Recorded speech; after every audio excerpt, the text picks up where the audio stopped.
EPL lah sangat, episod yang ke-16, game week yang ke-38. And it's Gabriel again! And Garnacho! Brilliant goal by Cole Palmer.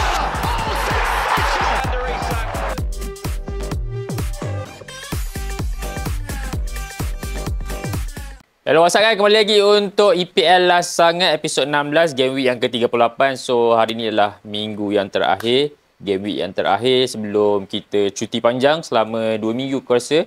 Sebelum EPL bermula bulan 8 nanti. Semua dah terjawab. Liverpool dah champion, Arsenal nombor 2, City nombor 3, nombor 4 Chelsea, 5 Newcastle, 6 Aston Villa, 7 Nottingham Forest, 8 Brighton. Okey, kita pergi dengan game City lawan Fulham. City menang 2-0. Akhirnya dia mengesahkan kejuaraan 2-0.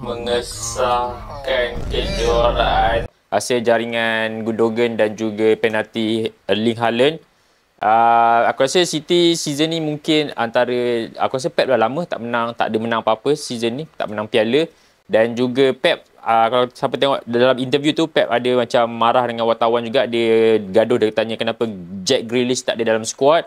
So dia ada macam, dia cuba nak elak wartawan, tapi dia ada macam tak suka Jack Grealish lah sebenarnya. Dia kata dia pilih siapa yang terbaik saja. Tapi aku dengar Pep nak rumuskan, dia nak season depan squad dia dikecilkan je. 18 ke 20 orang pemain je dalam tim utama dia. Kalau pemain utama injet, dia akan panggil reserve. Dia akan panggil team player academy untuk naik atas. So dia tak nak squad banyak-banyak. Nanti ada yang tak dapat main lah, ada yang tak dapat peluang lah. So dia memang nak kecilkan. Dan aku rasa last game KDB, berkemungkinan dia akan bergabung dengan McTominay dan Lukaku di Napoli. Tapi aku pelik lah kenapa City tak bagilah KDB main at least sampai Club World Cup kan, sebulan lagi kan. Aku rasa Club World Cup start 14 Jun.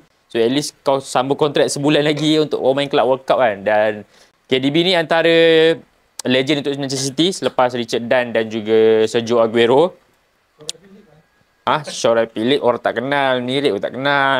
Dan KDB juga dia dah menjadi second top scorer, assist paling banyak dekat EPL di belakang Ryan Giggs. Sebab tak silap aku KDB 100 berapa belas lah, tak ingat. Tapi Ryan Giggs memang dah jauh, 162 assist. So nak kejar mungkin yang dalam top 10 tu yang aktif pemain sekarang ni, aku rasa Mohamed Salah dan KDB je.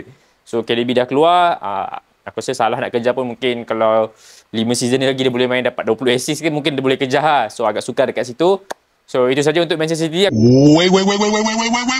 Okay, next Chelsea lawan Nottingham Forest. Akhirnya Chelsea mengesahkan kejuaraan. Belum lagi. Dia mengesahkan slot ke UCL, dapat nombor 4 hasil jaringan Levi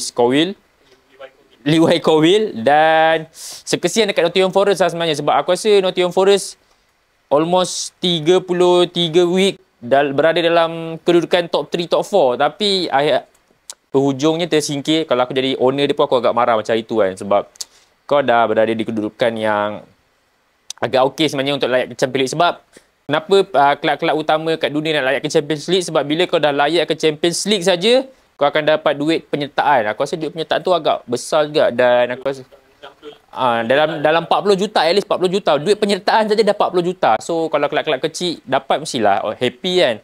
Aku rasa kat situ owner dia marah. Dan Chelsea akhirnya aku rasa season pertama Enzo Maresca aku rasa quite good lah juga. Sebab dia dapat top 4, dia dapat final Conference League, dan juga squad-squad yang walaupun squad-squad big squad aku rasa dekat 40 squad yang dia ada, tapi dia kecil-kecilkan. Dan inilah hasilnya. Okay, Newcastle lawan Everton. Agak terkejut juga sebenarnya Newcastle kalah 1-0.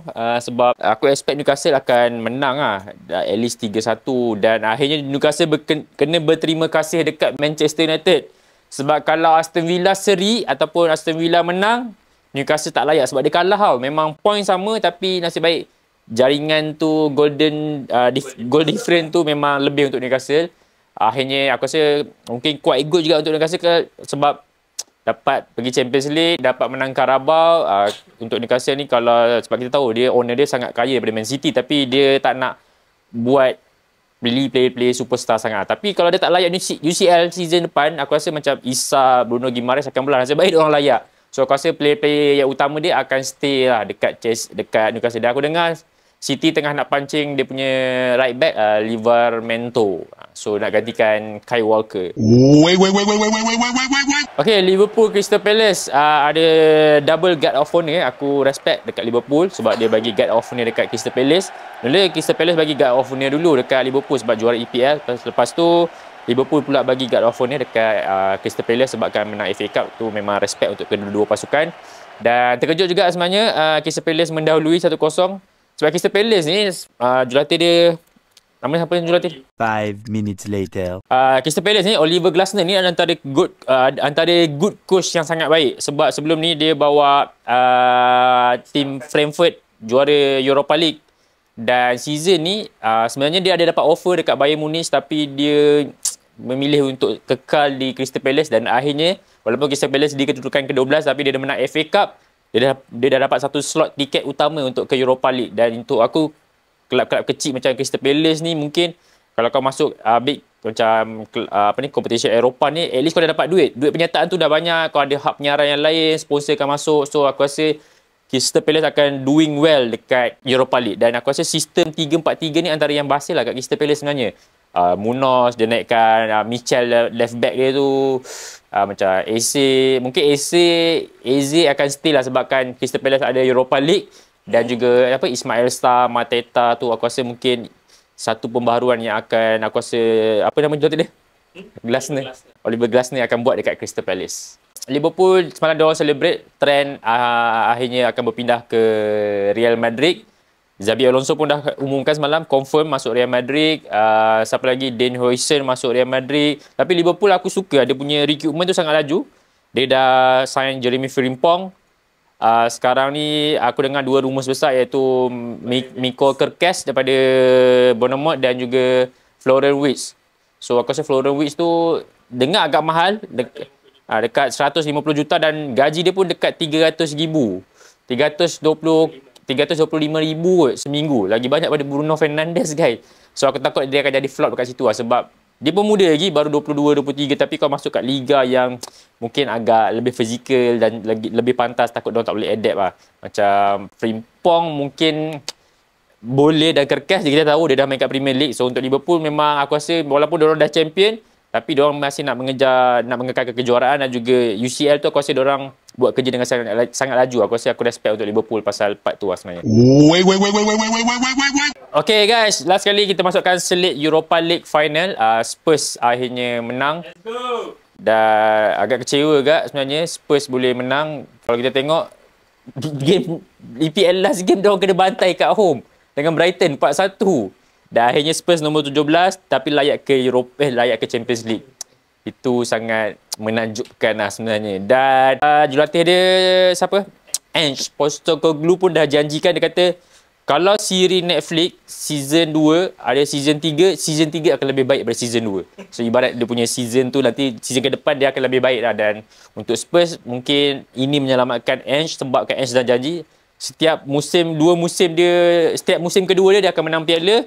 Dan bila kau layak Champions League saja 40 ke 50 juta akan masuk dalam duit kau punya kelab untuk yuran penyertaan saja.